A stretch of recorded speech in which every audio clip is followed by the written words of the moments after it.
Hi friends, welcome back to my channel. ఈరోజు మీకు ఈ సీరియల్లో ఏం జరిగిందో తెలుసుకోవాలి అనుకుంటున్నారా? అయితే వెంటనే మనం సీరియల్లోకి వెళ్ళిపోదాం. ఇంకా అక్షయ్ అయితే ఆఫీస్కి బయలుదేరి వెళుతూ ఉండగా అనుకోకుండా అక్షయ్కి అవనిని దొంగచాటుగా మోసం చేసి ఇల్లు తీసుకున్నవాడు కనిపిస్తాడు. ఇక అక్షయ్ అక్కడ తన బైక్ ఆపి ఇంకా కార్కి అడ్డంగా నుంచుంటాడు.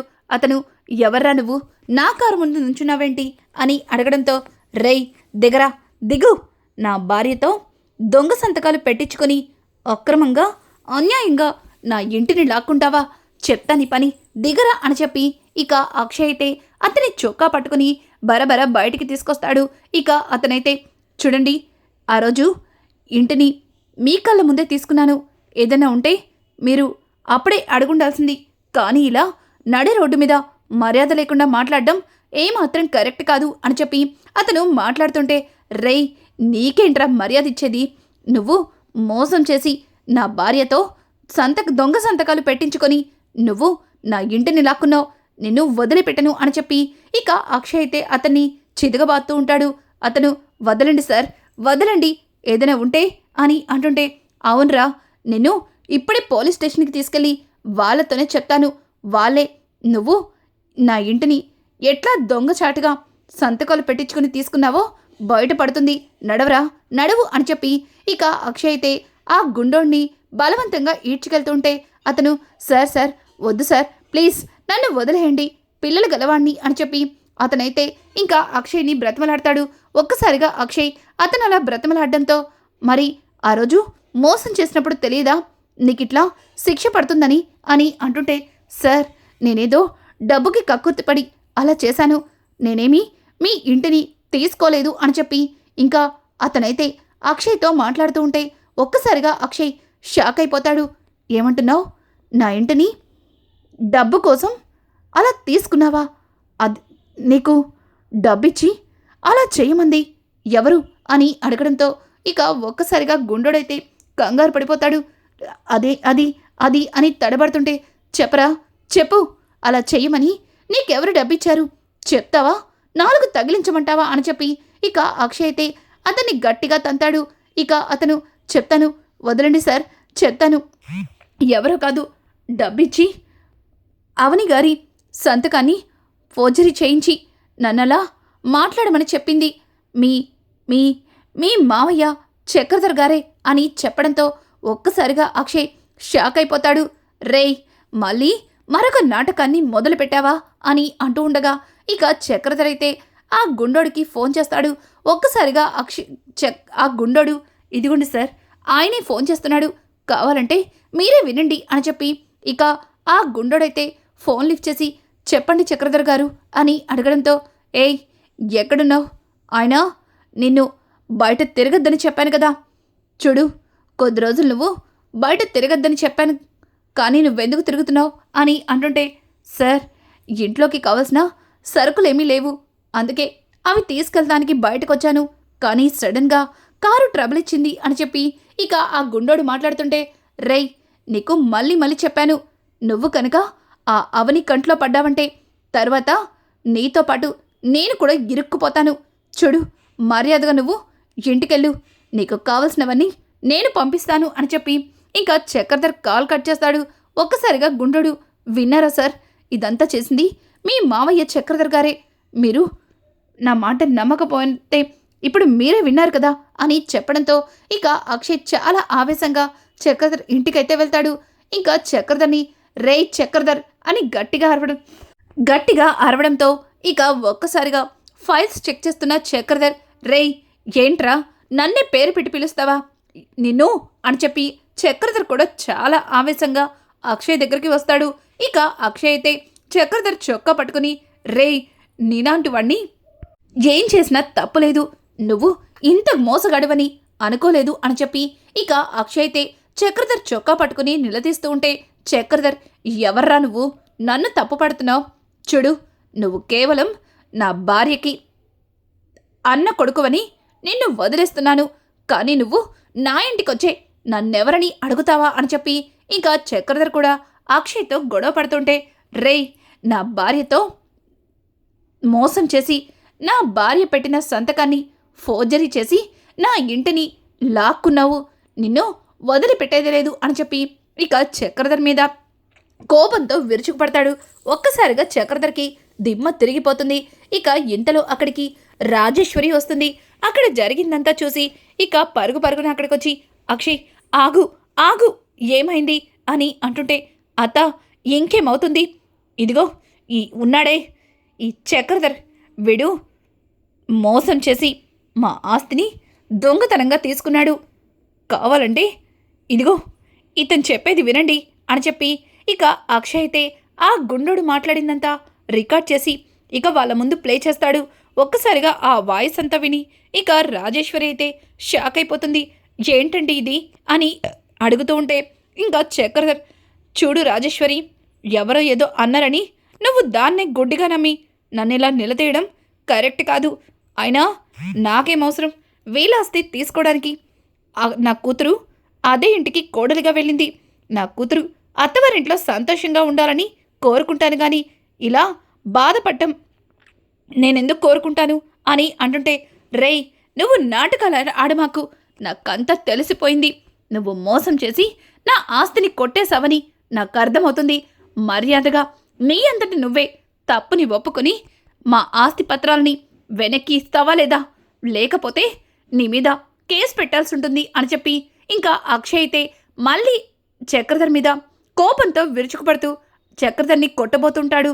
ఇక రాజేశ్వరి, ఆగు ఆగు అక్షయ్, నేను చెప్పేది కాస్త విను అని చెప్పి ఇక అక్షయ్ని దూరంగా నెట్టి చక్రధర్ దగ్గరికి వెళ్ళి, ఎవండి, ఇంతవరకు మీరు చాలా మోసాలు చేశారు, అలాగే చాలామందిని బాధ పెట్టారు, కానీ మీరిలా నా అన్న కుటుంబాన్ని బాధ పెడతారని, నా అన్న కుటుంబం నడి రోడ్డున పడేలా చేస్తారని అస్సలు ఊహించలేదు. చూడండి, మర్యాదగా వాళ్ళకి ఇవ్వవలసిన డబ్బు ఆస్తి పత్రాలు ఇచ్చేయండి అని చెప్పి ఇక అవని అయితే చక్రధర్తో మాట్లాడుతూ ఉంటే, చక్రధర్, ఏయ్ నీకేమైనా పిచ్చా, నేను వాళ్ళింటిని లాక్కోవడమేంటి అని అంటుంటే, చూడండి, మర్యాదగా తీసుకున్న ఇంటిని వెనక్కి ఇయ్యకపోతే నేను చాలా దూరం వెళ్లాల్సి వస్తుంది అని చెప్పి ఇంకా అక్షయ్ మాట్లాడుతూ ఉంటే ఇక రాజేశ్వరి, అక్షయ్ నువ్వు ముందు ఇంటికెళ్ళు, నేను తర్వాత మాట్లాడి చెయ్యవలసింది చేస్తాను, ప్లీజ్ వెళ్ళు అక్షయ్ అని చెప్పి ఇక రాజేశ్వరి అయితే అక్షయ్ని ఇంటికి పంపిస్తుంది. ఇక చక్రధర్ అయితే, ఏయ్ నీకేమైనా పిచ్చి పట్టిందో, వాడి పిచ్చోడ్లా అరుస్తుంటే నువ్వు వాడి మాటలు నమ్ముతావేంటి అని అంటుంటే, ఎందుకంటే అక్షయ్ చెప్పింది నిజం కాబట్టి, మీరు నా అన్న కుటుంబాన్ని రోడ్డున పడేయడం కోసం మీరు ఎన్నో మోసాలు చేశారు కాబట్టి అని చెప్పి ఇక రాజేశ్వరి అయితే తన దగ్గర ఉన్న కొన్ని సాక్ష్యాలని ఇంకా చక్రధర్కి చూపిస్తుంది. అలాగే అక్షయ్ వాళ్ళ ఇంటి పత్రాలని రాజేశ్వరి తీసి చూపించడంతో ఒక్కసారిగా చక్రధర్కి దిమ్మ తిరిగిపోతుంది. ఎందుకండి ఇంత మోసం చేస్తున్నారు? మీరు నా అన్న మీద, నా అన్న కుటుంబం మీద ఇంత ద్వేషాన్ని ఎందుకు పెంచుకున్నారో నాకైతే తెలియట్లేదు, కానీ అదే కుటుంబంలో మన కూతురుంటుందండి. కనీసం దాని జీవితం కోసమైనా మీరు ఆలోచించి ఉండాల్సింది అని చెప్పి ఇక రాజేశ్వరి అయితే చాలా బాధపడుతుంది. ఇక ఇక్కడ చూస్తే అక్షయ్ అయితే చాలా ఆవేశంగా ఇంటికైతే వెళ్తాడు. అవని, అమ్మా, నాన్న, అందరూ రండి అని చెప్పి అందరూ రండి అని పిలవడంతో ఇక అందరూ కూడా హాల్లోకి వస్తారు. ఇంకా రాజేంద్ర అయితే, అక్షయ్ ఏమైంది, నువ్వు ఆఫీస్కి వెళ్ళావు కదా అని అంటుంటే ఇక అవని కూడా, అవునండి మీరు ఆఫీస్కి వెళ్ళారు కదా, ఇలా వెంటనే తిరిగొచ్చారు, ఏమైందండి అని అడగడంతో, అవని ఈరోజు మన ఇంటిని మోసం చేసి నీ ప్రోజరీ సంతకాన్ని పెట్టించి ఇంటిని కాజేసిన వాణ్ణి పట్టుకున్నాను, వాణ్ణి పట్టుకుని 4 తగిలిస్తే వాడి వెనకుండి చేసిన వాళ్ళు బయటపడ్డారు అని అడగడంతో ఒక్కసారిగా కమల్, అన్నయ్య ఎవరన్నయ్య, ఎవరు ఆ దొంగ పని చేసింది, వాణ్ణి ఇప్పుడే పట్టుకుని 4 తగిలిస్తాను అని చెప్పి ఇక కమల్ అయితే కోపంతో విరుచుకుపడుతుంటే, అక్షయ్ ఎవరో కాదు, నీ భార్య పల్లవి వాళ్ళ నాన్నే ఇదంతా చేసింది అని చెప్పడంతో ఒక్కసారిగా పల్లవికి దిమ్మ తిరిగిపోతుంది. అలాగే ఇంట్లో అందరూ కూడా అక్షయ్ మాటలకి షాక్ అయిపోతారు. ఇక చక్రధర్ అయితే రాజేంద్ర అయితే, అక్షయ్ ఏమంటున్నావు? ఇదంతా చేసింది చక్రధర అని అంటుంటే, అవును నాన్న, ఇదంతా చేసింది చక్రధర మావయ్యే అని తెలిసిన తర్వాత నాకు చాలా బాధ అనిపించింది. అసలు చక్రధర్ మావయ్య ఎందుకు ఇలా చేశాడో అర్థం కాలేదు అని చెప్పి ఇంకా అవని అయితే అక్షయ్ అయితే రాజేంద్రతో మాట్లాడుతూ ఉంటే పల్లవి, లేదు మా డాడ్ అలా ఏం చేయడు, మీరు ఏదో పొరపాటు పడుతున్నారు, కావాలని మా డాడ్ మీద ఇంత పెద్ద నిందని నువ్వే వేసుంటావు అని చెప్పి ఇక అవనిని నిలదీస్తూ ఉంటే పక్కన ఉన్న అక్షయ్, పల్లవి, అసలు అవని ఏ తప్పు చేయలేదు, అయినా అవనిని నువ్వు తప్పు పట్టడం ఏమాత్రం కూడా బాగాలేదు అని అంటుంటే, బావగారు మీకేం తెలీదు, అవని మొదటి నుంచి కూడా మా నాన్న మీద అనుమానంతో తిరుగుతుంది, అందుకే ఇంత పెద్ద నిందని మా నాన్నగారి మీద అవనినే వేసుంటుంది అని చెప్పి ఇక పల్లవి మాట్లాడుతూ ఉంటే పల్లవి మాటలకి ఇంకా కమలైతే, ఏయ్ పచ్చ కమర్ల వాడికి లోకమంతా పచ్చగానే కనిపిస్తుందన్నట్టు నీకు ఇష్టం లేని వాళ్ళెప్పుడూ కూడా తప్పు చేసినట్టుగానే కనిపిస్తారు, నువ్వు చేసే తప్పులు నీకు కనిపించట్లేదా అని చెప్పి ఇక కమలైతే పల్లవి మీదకి వెళ్తుంటే, బావా నువ్వు నన్ను కొట్టు తిట్టు, కానీ ఇది మా డాడ్ చేశారంటే నేను అస్సలు ఒప్పుకోను అని చెప్పి పల్లవి అంటూ ఉంటే ఇంకా అక్షయ్ అయితే, చూడు పల్లవి, నా దగ్గర ఇదంతా చేసింది మీ నాన్నేనన్న సాక్ష్యం ఉంది, ఇప్పుడు కూడా ఒప్పుకోవా అని అంటుంటే, మీరెన్ని చెప్పినా సరే నేను మాత్రం అస్సలు ఒప్పుకోను, మా డాడ్ ఎప్పటికీ కూడా అట్లాంటి పని చెయ్యరు అని చెప్పి ఇక పల్లవి అయితే కవర్ చేయడానికి అక్షయ్తో వాదిస్తూ ఉంటుంది. ఓ అయితే ఈ ఇంటి పత్రాలు చూసిన తర్వాత కూడా ఇదంతా మీ నాన్నే చేశారని నువ్వు నమ్మవా అని చెప్పి రాజేశ్వరి అయితే ఇక ఇంటి పత్రాలు తీసుకుని అక్కడికైతే వస్తుంది. ఒక్కసారిగా పల్లవి రాజేశ్వరి చేతిలో ఉన్న ఇంటి పత్రాలను చూసి షాక్ అయిపోతుంది. మామ్ ఎందుకు తెచ్చావు అని అంటుంటే, అంటే ఇవి మీ నాన్న దగ్గరున్నాయని నీకు ముందే తెలుసా అని అడగడంతో, మోమ్ అసలు ఏం చేస్తున్నావో అర్థమవుతుందా, డాడ్ నీకు భర్త, అంటే నీ భర్తకి శిక్ష పడితే దాన్ని నువ్వు సంతోషంగా చూస్తావా చెప్పు మామ్, అసలు ఎందుకు ఇలా చేస్తున్నావు అని చెప్పి ఇక పల్లవి మాట్లాడుతూ ఉంటే రాజేశ్వరి, చూడు పల్లవి, మీ నాన్న చాలా తప్పులు చేశాడు, ఎంతో మందిని బాధపెట్టి పాపపు సొమ్మునంతా మూట కట్టి అదిగో వాళ్ళ కన్నీళ్ళని చూసి ఆనందపడ్డాడు, పోనీలే ఏదో ఒక రోజు తెలుసుకుంటాళ్లే అని అనుకున్నాను, కానీ చివరికి నా కన్న వాళ్ళని కూడా ఇంతలా బాధ పెడతాడని అస్సలు అనుకోలేదు, ఇక్కడ నా కూతురు ఎంత బాధపడుతుందానని ఆలోచించలేదు, చివరికి నా అన్న కుటుంబాన్ని రోడ్డున పడేలా చేశాడు, అన్నయ్య ఆయన చేసిన తప్పుకి నేను మిమ్మల్ని క్షమాపణ అడుగుతున్నాను, నన్ను క్షమించండి అన్నయ్య అని చెప్పి ఇక రాజేశ్వరి అయితే రాజేంద్ర కాళ్ళ మీద పడి క్షమాపణలు అడుగుతుంది. అలాగే ఇంటి పత్రాలని అవని చేతిలో పెడుతుంది. అవని అయితే ఆ ఇంటి పత్రాలను చూసి చాలా ఆనందపడుతుంది. ఇక అక్షయ్ అయితే ఇదంతా చూస్తుంటే నా బిజినెస్ కూడా లాస్ అవ్వడానికి ఇందులో కూడా చక్రధర్ మావయ్య హస్తం ఉందేమో అనిపిస్తుంది అని అంటుంటే ఇక పక్కన ఉన్న పల్లవి, చూడు బావా, ఏదో ఇంటి పత్రాల విషయంలో డాడ్ ఏదో తప్పు చేశారని మీరు ఏకంగా జరిగిన తప్పులన్నింటికీ కూడా డాడే చేశారని అనడం కరెక్ట్ కాదు, మా డాడ్ అలా ఏం చెయ్యరు అని చెప్పి ఇక పల్లవి మాట్లాడుతుంటే, నోరు ముయ్యవే, దయ్యాలు వేదాలు వర్లించినట్టు నువ్వు మీ నాన్న గురించి చెప్తున్నావు, నువ్వు చెబుతుంటే వినడానికి చాలా చండాలంగా ఉంది, చూడు కంపెనీ విషయంలో మీ నాన్న ఏదైనా తప్పు చేశారని తెలిసిన మరుక్షణం నేనేం చేస్తానో కూడా నాకే తెలీదు, అలాగే ఆ తప్పులో నీకు కూడా భాగముందని తెలిస్తే తర్వాత నువ్వు నా చేతిలో అని చెప్పి కమల్ అయితే ఇక పల్లవి మీదకి వెళ్తుంటాడు. ఒక్కసారిగా అవని అయితే, కమల్ ఆగు అని చెప్పి ఇక కమల్ని ఆపుతుంది. ఇంకా ఇంతలో అక్కడికి శ్రేయ వచ్చి, ఓ అయితే ఇంటిని కాజేయాలని ప్లాన్ చేసింది నువ్వన్నమాట, చూసారా మావయ్య, మీరు ఇంటిని అవని అక్క పేరుకి రాశారు, అందుకే ఇల్లిలా చేజారిపోయింది, తర్వాత పల్లవి కొట్టేయాలని చూసింది, అందుకే ఏదైనా ఉంటే ముగ్గురికి సమానంగా ఇవ్వాలి, ఇప్పటికైనా ఆ ఇంటిని ముగ్గురికి సమానంగా ఇవ్వండి, అప్పుడు కానీ ఇది ఇట్లాంటి పొరపాటు ఇంకెప్పుడు జరగదు అని చెప్పి శ్రేయ మాట్లాడుతూ ఉంటే ఆ మాటలకి కమలైతే వదిన నువ్వు చాలా ఎక్కువగా ఆలోచిస్తున్నట్టున్నావు. ఆ ఇల్లు వదిన పేరున ఉంది. ఆయన వదిన ఏ తప్పు చేయలేదని తెలిసింది కదా, ఇంకా ఇంటిని ముక్కలు చేయమంటున్నారేంటి అని చెప్పి ఇక కమల్ మాట్లాడుతూ ఉంటే శ్రేయ చూడు కమల్, నువ్వు తెలిసి తెలియక మాట్లాడుతున్నావు. మావయ్య గారికి నేను చెప్పింది బాగా అర్థమైనట్టుంది అని అంటుంటే ఇక శ్రీకర్ అయితే కోపాన్ని తట్టుకోలేక శ్రేయ చెంప పగలకొడతాడు. ఒక్కసారిగా శ్రీ అని మాట్లాడుతుంటే నోర్మోయ్, ఇంకొక్కసారి నన్ను అలా పిలిచావంటే నేనేం చేస్తానో కూడా నాకే తెలీదు. చూడు, నువ్వింట్లో ఎంత గొడవ చేస్తున్నా నేను మౌనంగా ఎందుకుంటున్నానో తెలుసా? నిన్ను బాధ పెట్టకూడదని. అలాగే నీకోసం నేను చేస్తుంది తప్పని తెలిసినా సరే నిన్ను సమర్థించుకుంటూ వస్తున్నాను. కానీ నువ్వు మాత్రం పదే పదే నా వాళ్ళని బాధ పెడుతూనే వస్తున్నావు. చూడు, ఇంకొక్కసారి నువ్వు ఇట్లాంటి పని చేస్తే నేనేం చేస్తానో కూడా నాకే తెలీదు అని చెప్పి ఇక శ్రీకర్ కూడా శ్రేయ మీద అరుస్తూ ఉంటే శ్రీ నువ్విలా మాట్లాడతావని అస్సలు అనుకోలేదు. అయినా నేనేం తప్పు చేశానా ఏంటి?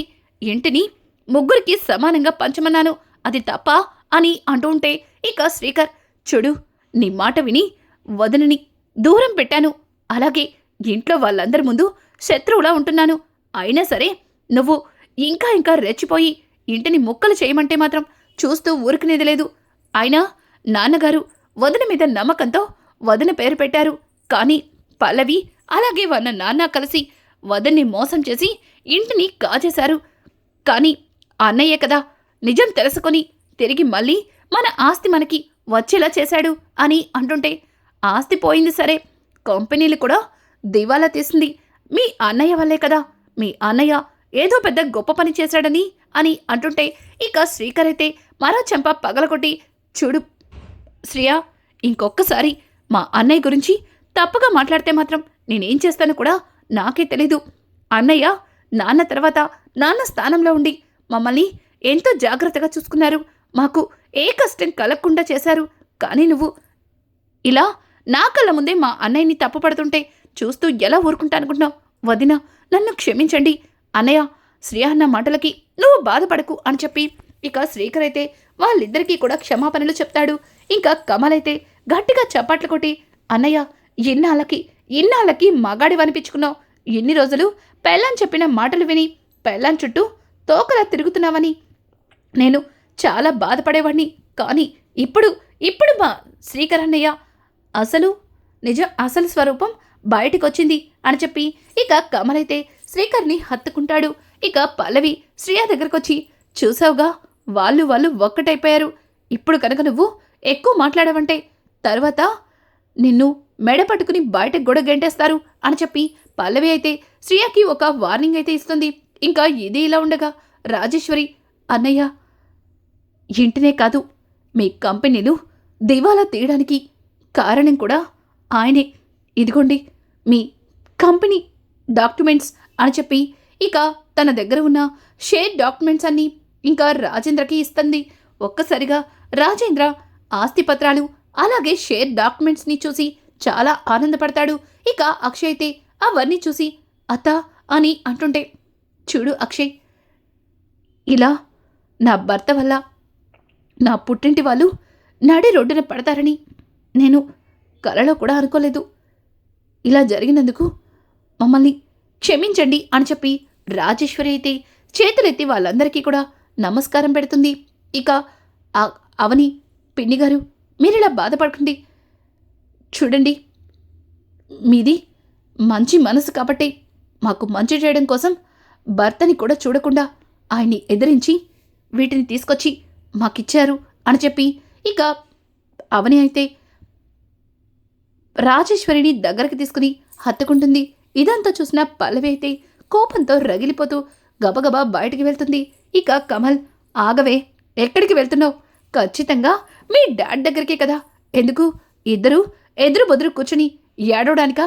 చూడండి, ఇన్ని రోజులు మీరు మా కుటుంబాన్ని అలాగే మా వదన్ని కలిసి మోసం చేసి చాలానే చేశారు. ఇక మీ ఆటలు సాగమని అర్థమైపోయింది కదా. అందుకే కదా నువ్వు మీ డాడ్తో కలిపి కూర్చోడానికి ఏడవడానికి వెళ్తున్నావు అని చెప్పి ఇక కమల్ అయితే పల్లవిని వెటకారంగా మాట్లాడతాడు. ఇంకా పల్లవి అయితే ఆస్తులు అలాగే ఇక కంపెనీ డాక్యుమెంట్స్ కూడా చేతికందడంతో మళ్ళీ రాజేంద్ర కుటుంబం మునుపటిలాగా సంతోషంగా ఉంటుంది. ఇక నేను మా డాడ్ ఎంత చేసినా దాన్ని నాశనం చేసినా ఆ అవనిని వదిలిపెట్టకూడదు, అవని మీద గట్టిగానే పగ తీర్చుకోవాలి అని చెప్పి ఇక పల్లవి అయితే తన మనసులో అనుకుంటుంది. రానున్న ఎపిసోడ్స్లో పల్లవి ఏ విధంగా పగ తీర్చుకోబోతుంది, అలాగే పల్లవికి అలాగే చక్రధర్కి అవని ఎలా బుద్ధి చెప్పబోతుంది, ఇట్లాంటి లేటెస్ట్ ఎపిసోడ్స్ మీకు మరిన్ని కావాలి అనుకుంటే మా ఛానల్ని సబ్స్క్రైబ్ చేసుకోవడం మాత్రం మర్చిపోకండి. Thanks for watching. Hi friends, welcome back to my channel. ఈరోజు మీకు ఈ సీరియల్లో ఏం జరిగిందో తెలుసుకోవాలి.